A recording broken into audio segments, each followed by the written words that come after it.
ሰሞኑን በሀገራችን በሁለት ክፍሎች የውስጥ ለውስጥ ግጭት ምክንያት ንጹሃን ሰዎች ሰላም እያጡ እንደሆነ ተገለጸ።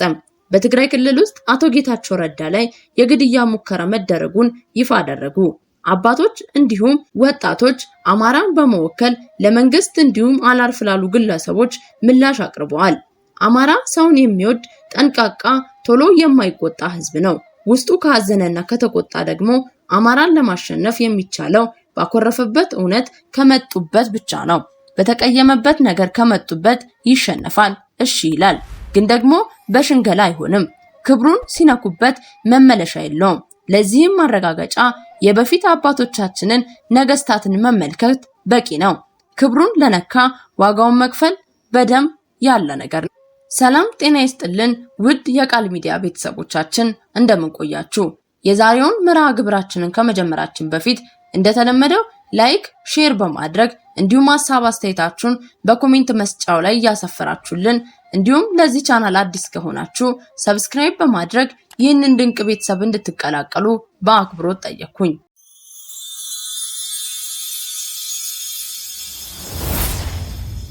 አቶ ጌታቸው ረዳ ምስጋና ቀርቦላቸው ከጊዜያዊ አስተዳደር ፕሬዝዳንትነት ተሰናበቱ። ጠቅላይ ሚኒስትር ዶክተር አብይ አህመድ አቶ ጌታቸው ረዳ ላለፉት 2 ዓመታት የትግራይ ክልል ጊዜያዊ አስተዳደር ርዕሰ መስተዳደር በመሆን ላበረከቱት አስተዋጽኦ ምስጋና አቅርበዋል። ጠቅላይ ሚኒስትሩ በፕሪቶሪያው የሰላም ስምምነት መሰረት አቶ ጌታቸው ረዳ ላለፉት 2 ዓመታት የትግራይ ክልል ጊዜያዊ አስተዳደር ርዕሰ መስተዳደር በመሆን ላበረከቱት አስተዋጽኦ አመስግነዋል። በተለይ አቶ ጌታቸው የተገኘው ሰላም እንዲጸና ለነበራቸው ከፍተኛ ጥንቃቄና አመራር የፌዴራል መንግስት እውቅና እንደሚሰጥም አስገንዝበዋል። በቀጣይ ስራዎች በጋራ ተቀራርበው እንደሚሰሩ ያረጋገጡት ዶክተር አብይ አህመድ ለነበራቸው ቆይታ ምስጋና አቅርበዋል።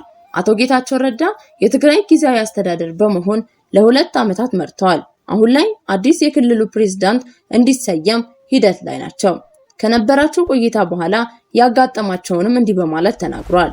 የትግራይ ክልል ጊዜያዊ አስተዳደር ፕሬዝዳንት አቶ ጌታቸው ረዳ ከአንድ ሚዲያ ጋር በነበራቸው ቆይታ መጋቢት 2 2017 ዓመተ ምህረት ከመቀሌ ለስራ ጉዳይ ወደ አዲስ አበባ ለመጓዝ ወደ አውሮፕላን ማረፊያ በመኪናቸው እየተጓዙ በነበረበት ወቅት ስለተቃጣባቸው የመግደል ሙከራ ይፋ አድርገዋል። ባለፉት 2 ዓመታት ምን እንደገጠማቸውም አብራርተዋል። አቶ ጌታቸው ረዳ ምን አሉ የሚለውን ስንመለከት በዚህ 2 ዓመታት ያልጠበቁት የገጠመኝን ልንገር በማለት ጀምረዋል። እኔን የመያዝ ፍላጎት እንዳላቸው የማውቀው ነገር አልነበረም። ወደ አዲስ አበባ ለስራ እየተጓዝኩ ኬላ ዘግተው ፕሬዝዳንት እንዲያግቱ ብቻ እንዳይመስል በማንኛውም መለኪያ የትግራይ ህዝብ የማይመጥን ነውር ለመፈጸም ነው ሙከራ ያደረጉት። የትግራይ ህዝብ መንግስትነትን በጣም ያከብራል። አምባገነንነትን እንዲፈጠር ፍላጎት የሌለው ህዝብ ነው። መንገድ ላይ ማገታቸው አልበቃ ብሎ አወጣኝ የሚባል የአንድ ኮር አዛዥ ፓትሮል ይዞ እስከ አውሮፕላን ማረፊያ በር ድረስ መጥቷል። ወደ ውስጥ ያልዘለቀው በቦታው የፌዴራል ፖሊስ የጥበቃ አባላት ስለነበሩ ነበረ። የአየር መንገዱ ሴኩሪቲ እኔ ጋር ደውሎ ጌታቸው ገባ ወይ ብቻውን ነው ወይስ ሌሎች ሰዎችን ይዟል ብለው ጠይቀውኛል ብሎ ተናገረ። እኔ አልመሰለኝም ነበረ። ለካ የነሱ ተላላኪዎች በሚዲያ አምልጧል ብለው ሲነጋገሩ የነበሩት እውነታቸውን ነበረ። ለካ እኔ በማላውቀው መንገድ አምልጫለሁ ያሳቡት ነገር ነበረ።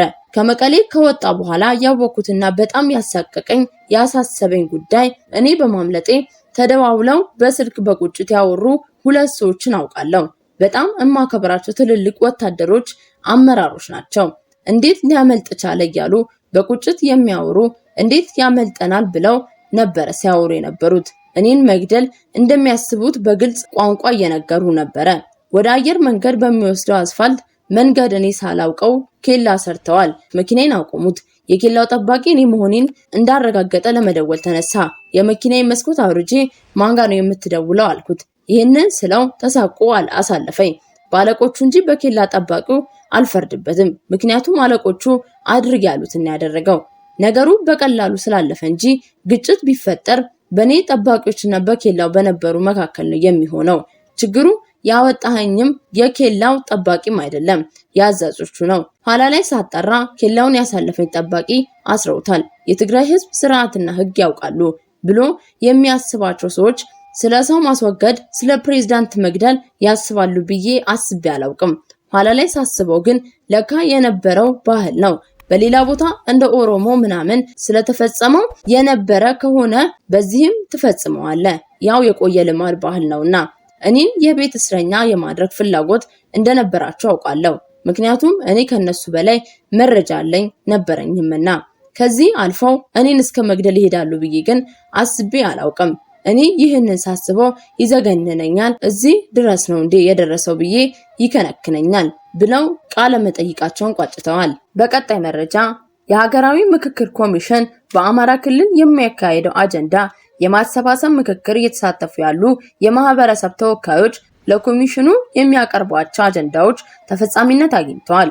የህዝብ ችግር ይፈታል የሚል ተስፋ እንዳላቸው ለቲክፋ ኢትዮጵያ ገለጹ። ከምስራቅ ወለጋ ዞን ነቀምቴ ሊሙ ወረዳ ባርቁቤ ቀበሌ የተፈናቀሉ አንድ የእድሜ ባለጸጋ ትራክተር ከገጠር ከከተማ የነበረኝ ቤት ተቃጥሎ ህይወታችንን በመከራ ይዘን ተፈናቀልን። የተባባሰ ጦርነት መጥቶብን እየተሰቃየን አንዲት ወረዳ ነው ያለነው። መጠለያ ካምፕ የለንም። ቤት ተከራይተን የቀን ስራ እየሰራን ተሰቃይተን ነው ያለነው። ብዙ ቤተሰብ ያለው ቤት አያከራዩም። ምክንያቱም መጸዳጃ ይሞላብናል እየተባልን እየተሰቃየን ነው። ከ2012 ዓ.ም ጀምሮ ነው የተፈናቀልነው። በወቅቱ የተጎዱ ብዙ ሰዎች አሉ። በእኛ አካባቢ ወደ 18 ሰዎች ህይወታቸው አልፏል። 6 ቀበሌ ንብረት ምንም የለም። መሬቱ ዝም ብሎ ተቀምጧል። ባዶ ጫካ ሆኗል። ስለዚህ ለምክክሩ መጠራታችን ጥሩ ነው፣ ግን በህዝብ አቅም ወይም ግፊት መንግስት አስተካክሎ ይመራናል የሚል እምነት የለንም። ከሆነልን ወደ ቀያችን እንመለሳለን። የቀሩ እነዚያም በችግር በእስራት በጦርነት ነው ያሉት። እኛም እንዳንሄድ ችግር ነው፣ እዚህም እንዳንቆይ ችግር ነው። በእኛ ሐሳብ የሚሳካ ከሆነ ህገ መንግስቱ ተሻሽሎ አማራ ነው፣ ኦሮሞ ነው፣ ትግሬ ነው፣ ወላይታ ነው፣ ሀዲያ ነው፣ አፋር ነው፣ ማን ነው የሚለው ቀርቶ በአንድነት ኢትዮጵያ ብትመራ ደስ ይለናል ብለዋል። ሌላኛው ተፈናቃይ ሰሜን ሸዋ ዞን መራኛ 01 ቀበሌ ተፈናቃይ ነኝ።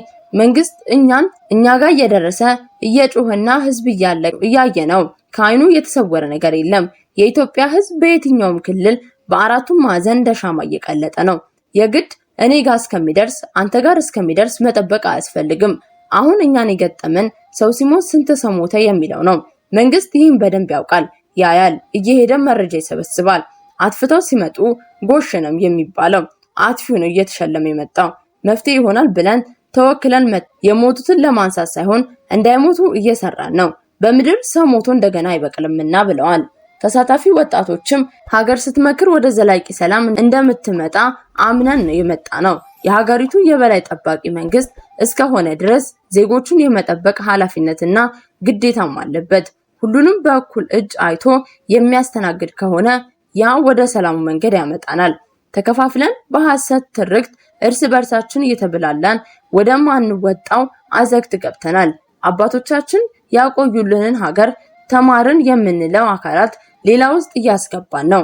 መማር ሀገር ለማፍረስ ከሆነ ባንማር ይሻለናል። ነገር ግን ተማርን እስከተባልን ድረስ ሀገርን ማዳን አለብን። መንግስት የሚወስደው የቤት ኪራይ አለው። በአማራ ክልል ወጣቱ የስራ እድል እየተፈጠረለት አይደለም። በሌላ ቦታ ላይ እድል እየተፈጠረላቸው ነው። አብዛኛው አማራ ክልል የጸጥታ ችግር ያለበት ነው። ግን ይሄ የጸጥታ ችግር የህዝብ ብሶት የወለደው ነው። በተለያዩ ክልሎች ያሉ አማራዎች እየተገደሉ እየተፈናቀሉ ስራ አጥ እየበዛ አማራ አረንጓዴ ቢጫ ቀይ ባንዲራ ቲሸርት ለብሰሃል፣ ወደ አዲስ አበባ አትገባም፣ ከአዲስ አበባ መውጣት አለብህ እየተባለ እየወጣ በተለያዩ አካባቢዎች ያለው ሮሮ የጸጥታ ችግሩ ወልዶታል። መፍትሄ መስጠት ያስፈልጋል ተብሏል። የማህበረሰብ ተወካዮች በምክክሩ ዙሪያ ያነሱት ሐሳብ በመቀጠል እንዲህ ይላል። ህገ መንግስቱ ላይ የአማራ ህዝብ ከዳር እስከ ዳር ኩርፊያ አለው። የታሰሩ የምክር ቤት አባላትም ይፈቱልን። ትልቁና ዋነኛ ችግር በአሁኑ ወቅት ወጥቶ መግባት ነው። ወጥተን እንዴት መግባት እንችላለን በማለት ሐሳባቸውንም ጥያቄያቸውንም አቅርበዋል። ሀገራዊ ምክክር ኮሚሽን በአማራ ክልል እያካሄደ ባለው አጀንዳ የማህበረሰብ የምክክር መድረክ ማህበረሰቡን የወከሉ የሃይማኖት አባቶች፣ የሀገር ሽማግሌዎች ጦርነት ሊቆም፣ ህገ መንግስቱ ሊሻሻል፣ የታሰሩ የምክር ቤት አባላት ሊፈቱ እንደሚገባ ለቲክፋን ኢትዮጵያ ተናገሩ። የማህበረሰብ ተወካዮች የተናገሩት እንዲህ በማለት ነበር። አንድ የማህበረሰብ ተወካይ እኔ የመጣሁት ከሰሜን ሸዋ ዞን ነው። ያለንበት ቦታ በየቀኑ ሰው የሚሞትበት ምስራቅ አማራ ነው። የጸጥታው ሁኔታ ከባድ ነው። ከኦሮሞ ብሔረሰብ ዞን ጋር ነው ግጭታችን። የሚፈጠረው ይህንን ግጭት የወለደው የወሰንና የማንነት ጥያቄ ነው። እየተማርንበት ያለውን እርሱ ነው። ችግሩን ለመፍታት መንግስት የህዝቦችን ደህንነት ለመጠበቅ ቁርጠኛ መሆን አለበት። ዜጎች አርሰው የማይበሉበት ሁኔታ ላይ ደርሰዋል። ብዙዎች እየተፈናቀሉ ነው። ይህም ብቻ ሳይሆን መሬቱ ሳይታረስ ባዶ አድሯል። በሚቀጥለው ወቅት የሚጠበቀውን ምግብ ከዛ መሬት ላይ ማግኘት አይቻልም። የክልሉና የፌዴራል መንግስት ትኩረት እንዲሰጡ እየተነጋገርን ነው። ብዙ ህፃናት ከትምህርት ውጪ ሆነው ይህም ዜጋን ለማስቀጠል አስቸኳይ ምላሽ ስለሚያስፈልግ እየተመካከርን ነው። ግን ትልቁና ዋነኛው ችግር በአሁኑ ወቅት ወጥቶ መግባት ነው። ወጥተን እንዴት መግባት እንችላለን? ይሄ ከፍተኛ ምክክር የሚያስፈልገው ነገር ነው። እንደ ማህበረሰብም እንደ መንግስት ምላሽ ሊሰጥ ይገባል ብለዋል። ሌላኛው የማህበረሰብ ተወካይ የታሰሩ የምክር ቤት አባላት ይፈቱልን፣ ህገ መንግስቱን አድሏዊነትና ወቀሳ ያልበዛበት ህገ መንግስት ሊሆን ይገባል፣ ከኮንስትራክሽን ከመንገድ ስራ ከኢኮኖሚ አንጻር በጀት አመዳደብ ፍትሃዊ ይደረግልን፣ የሀገራችን እድገት መጥፎ ትርክቶችን እያነሳን መወቃቀስና መገዳደል የለብንም። ችግሮችን እልባት እንዲሰጣቸው ማድረግ ነው እንጂ መገዳደል ተገቢ አይደለም። የህዝብ ድምጽ መስማት ያስፈልጋል። ህዝብ ተስማሚነት ከሌለው ዋጋ የለውም። መንግስትም ቢሆን ቀጣይ የህዝቡን ድምጽ ማዳመጥ አለበት። ችግር አለ፣ ችግር የለም የሚባልበት ቦታ ካለ አጠያያቂ ነው ብለዋል። የሃይማኖት አባቶችም ተወካዮች በምክር ቤቱ መፍትሄ ይገኛል ብለው የማህበረሰቡን ችግር እየመዘዙ እየተናገሩ ነው። ችግሩ መመቻቸቱ ጥሩ ነው። ይህንን ከዚህ ህዝብ የወጣውን ሐሳብ ይዞ የሚተገብር ሰው ከጠፋ ችግር ነው።